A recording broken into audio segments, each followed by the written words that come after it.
Ikaw, love, may mga nakakatakot ka ba experience? Tinatakot mo. Ayun lang.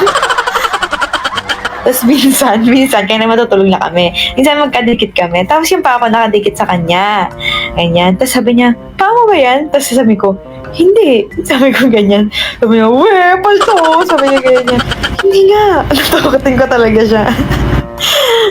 Siyempre, paa ko yun. Lagi ko siya tinatakot eh. Tapos ayaw niya yung parang gumagapang, yung gano'n. Yung parang si ano. Sino yung gumagapang?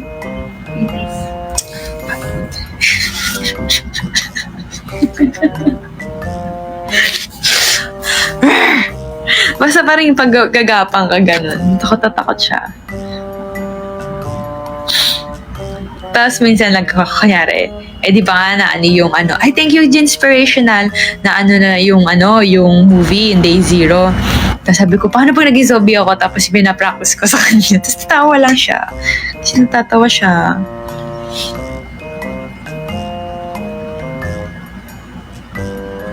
Oh, Sadako pala yun. Si Sadako. Oh, ayaw niya yung ginahabol siya eh. Kunyari nga, di ba, pag mag-ladders kami. Isang bagal niya kasi.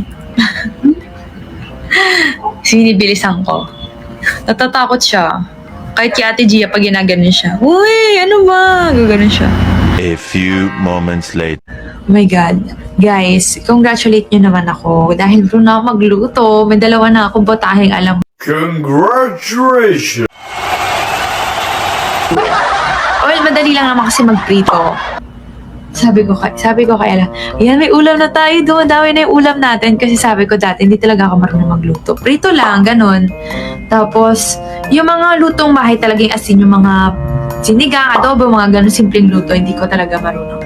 But kanina guys, kapag luto ko ng binagoongan, nakakatuwa.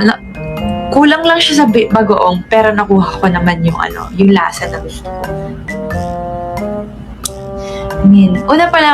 Unang ano pa lang naman, unang luto ko pa lang naman ng binagoongan. So yung isa, adobo. Sino? Ano ba? Ito. And ang mga ano ko, parang nagmamaster siya. Ang judge is si tita at saka si tito. In fairness naman, wala pa naman akong binibigong niluluto sa kanila, nagugustuhan naman nila.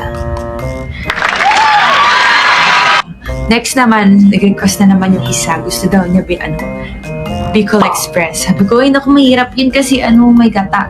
Pero try natin. Oh. Sabi niya, kasi nagluluto ako kanina. Tapos, sabi niya, feeling ko magluluto ka lang doon sa bahay mo. Feeling ko din, di ba? Kasi mag-enjoy na ako magluto dahil maganda na ang kusina ko.